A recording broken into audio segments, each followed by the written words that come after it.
but, mieux lutter contre la fraude, c'est ce que dit le gouvernement. Mais dans quel cadre ces agents de Pôle emploi auraient-ils accès à ces informations? Quelles dérives peuvent arriver et intervenir? Il n'y a pas énormément de détails. J'ai dû aller contacter moi-même Pôle emploi pour avoir un peu plus d'infos. Concrètement, dans l'amendement, on sait juste que Pôle emploi va avoir accès au fichier FICOVI. Le fichier FICOVI, il recense tous les contrats d'assurance vie et de capitalisation, en gros, des gens. C'est les assureurs français qui doivent déclarer les contrats des particuliers. Et en fait, l'enjeu surtout de ce fichier, c'est pour les contrats où il y a un encours supérieur à 7 500 €, il va y avoir une déclaration tous les ans. On va savoir quelles opérations sont faites sur le contrat à l'année, les primes versées, les retraits effectués, les retraits partiels. Et donc, Pôle emploi va avoir... va connaître notre patrimoine. Ouais. À savoir, si on a des assurances vie, combien on en a, oui. sur quel montant il y a. À partir du moment où si on a plus de 7 500 €. Ouais. Je vois pas. Pardon, mais à quoi leur sert cette information exactement? Voilà, sur le coup, j'avoue que j'ai pas compris non plus parce que Pôle emploi, on va penser directement aux allocations chômage classiques qui ne dépendent que du salaire en fait. Ouais, sauf qu'en fait, Pôle emploi, il verse une autre aide qui s'appelle l'allocation de solidarité spécifique. Et cette aide, elle dépend des ressources financières des demandeurs d'emploi. Cette aide, elle est plus exactement versée aux demandeurs d'emploi qui sont arrivés en fin de droit, donc qui ne touchent plus l'allocation chômage classique. Voilà. Et en fait, à partir du moment où ils touchent moins de 1 182 € par mois, je crois, ils sont éligibles à cette allocation. Et en fait, c'est cette fraude à cette allocation spécifique. D'accord. Qui peut représenter quelle somme cette allocation? Au total, la fraude à Pôle emploi connue, c'est 212 millions d'euros en 2019. Mais c'est allocation chômage. Sur le milliard répertorié par la Cour des comptes. Voilà, donc c'est autrement dit, déjà pour commencer, c'est loin d'être la totalité de la fraude. Non, oui. Petite partie. Est-ce que vous êtes d'accord ou pas avec cet amendement? Moi, il y a trois choses qui m'interpellent et qui me choquent dans l'amendement. D'abord, on s'attaque aux plus pauvres des chômeurs, ceux qui sont en fin de droit, qui ont juste cette allocation. Et on les met en situation, je veux dire, de suspect. On va vérifier, alors que ces gens-là, ils ont tout perdu, ils ont cette allocation minime pour s'en sortir, on va vérifier qu'ils n'ont pas de l'argent de côté.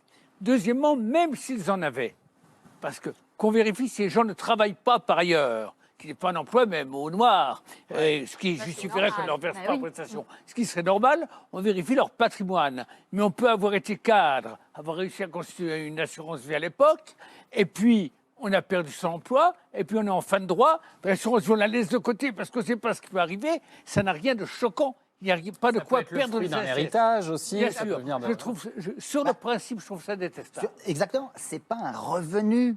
C'est pas un revenu caché. C'est de l'épargne qui a été généralement constituée sur des décennies d'économie où on serre la ceinture, soit parfois pour acheter un logement, soit pour mettre, ce que je conseille, sur un contrat d'assurance vie. Ça n'est pas des revenus. Ça n'a aucun rapport. Quand on a cotisé, on reçoit des indemnités chômage, même si on est tutélaire de l'ASS, où on est un chômeur classique. Moi, ce que je ne comprends pas, c'est que si on a du patrimoine, normalement, les choses sont bien faites, Fabien. Si on a du patrimoine, on est taxé sur son patrimoine d'ores et déjà. Donc pourquoi il a encore cherché à cet endroit-là? Parce que l'assurance vie, notamment, il y a des avantages déjà fiscaux et sociaux.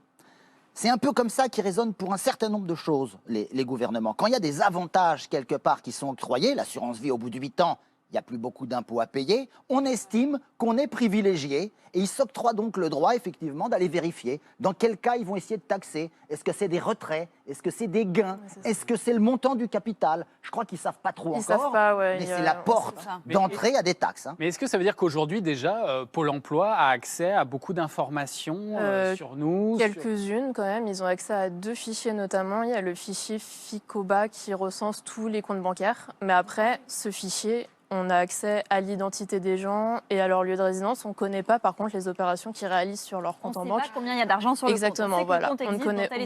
Mais il peut y avoir 2 € dessus. Voilà, on n'en sait rien. D'accord. Pôle emploi ne le sait pas. Et ils ont accès aussi au fichier qui recense tous les biens immobiliers. Donc, ils ont accès aussi au patrimoine immobilier, en gros. Donc, il y a déjà des accès à des Oui, et en fait, c'est pour compléter la palette. Et en fait, Pôle emploi, ce n'est pas le premier opérateur public à avoir accès à FICOVI. FICOVI, il y a déjà la CAF, la Caisse nationale d'assurance vieillesse, la CNAM aussi. Tous ces opérateurs qui versent déjà des prestations. C'est peut-être une mission de service public, mais ce sont des salariés du privé de Pôle emploi qui vont avoir accès à ces informations-là. Parce que là, il ne peut pas y avoir qui ont un oui, il y a un privé. service spécifique, dédié, fraude, dédié à ça. Ça ne peut pas engendrer des dérives, ça? En tout cas, eux, depuis le début, se défendent du fait que ça n'arrive pas parce qu'il y a vraiment un service spécifique fraude dédié, normalement. Dernier mot C'est bien pour conclure, mentionné Gérard. dans l'amendement. Un mot. On parlait à juste titre de l'accès à tous ces fichiers par la caisse de caisse familiale, etc. Mais là, ce sont des prestations, c'est des choses que l'État vous offre, vous donne. Donc si vous avez de l'argent par ailleurs, c'est pas normal. Quand vous êtes chômeur, même en fin de droit, c'est parce que vous avez cotisé pendant des années que vous avez droit à votre allocation et ensuite à la SS. En tout cas, vous êtes loin d'être d'accord avec cette idée. Hein, quand on vous a posé la question sur la plateforme de La Quotidienne à 60%, vous n'êtes pas d'accord avec l'idée d'autoriser Pôle emploi à contrôler le patrimoine des chômeurs. Donc... Et justement, l'État vient de nous sortir la 4e loi de finances rectificative pour l'année 2020. 4e loi de finances en une année, ça laisse songeur. La récession, elle, est maintenant prévue à 11% du PIB. C'est absolument gigantesque. Selon l'Institut Molinari, qui vient de publier une étude, la France vit à crédit depuis le 8 novembre. C'est-à-dire qu'elle a dépensé l'équivalent de toutes ses recettes de l'année le 8 septembre. Et que depuis, elle ne vit qu'en empruntant des euros. En 2019, c'était le 4 novembre. En fait, nous sommes les plus mauvais gestionnaires d'Europe. Il faut qu'on rappelle quand même qu'on a 1600 milliards d'euros dans l'assurance vie en France et, chiffre intéressant, 400 milliards d'euros sur les comptes bancaires des Français. C'est 3 ans d'épargne non allouée qui est sur le compte en banque. La bonne nouvelle, c'est que si vous êtes des intermédiaires financiers, vous savez où trouver l'argent. La dette est garantie par l'épargne des ménages. C'est-à-dire qu'aujourd'hui, il y a 2030 milliards de dettes de l'État et il y a 12 000, 6 fois plus, milliards d'euros de patrimoine des ménages français. C'est-à-dire que ces 12 000 milliards, ils ne vont pas être élevés, il ne faut pas faire peur aux gens. Donc vous suggérez, parce que même Jacques Attali l'a dit récemment, finalement l'État va un de ces jours taper dans l'épargne. C'est-à-dire que qu'est-ce que se dit, alors contrairement, alors ça rejoint un peu votre idée, mais qu'est-ce que se dit l'investisseur? Il se dit pas, ah ben de toute façon s'ils sont mal, ils vont vendre le Louvre, ils vont vendre leur participation. Ils disent s'ils sont mal, de toute façon au pire du pire du pire, ils iront taper 10% de l'épargne au-dessus de 150 000 euros, et puis ils nous rembourseront, et puis ça sera réglé. Pas Chypre, hein.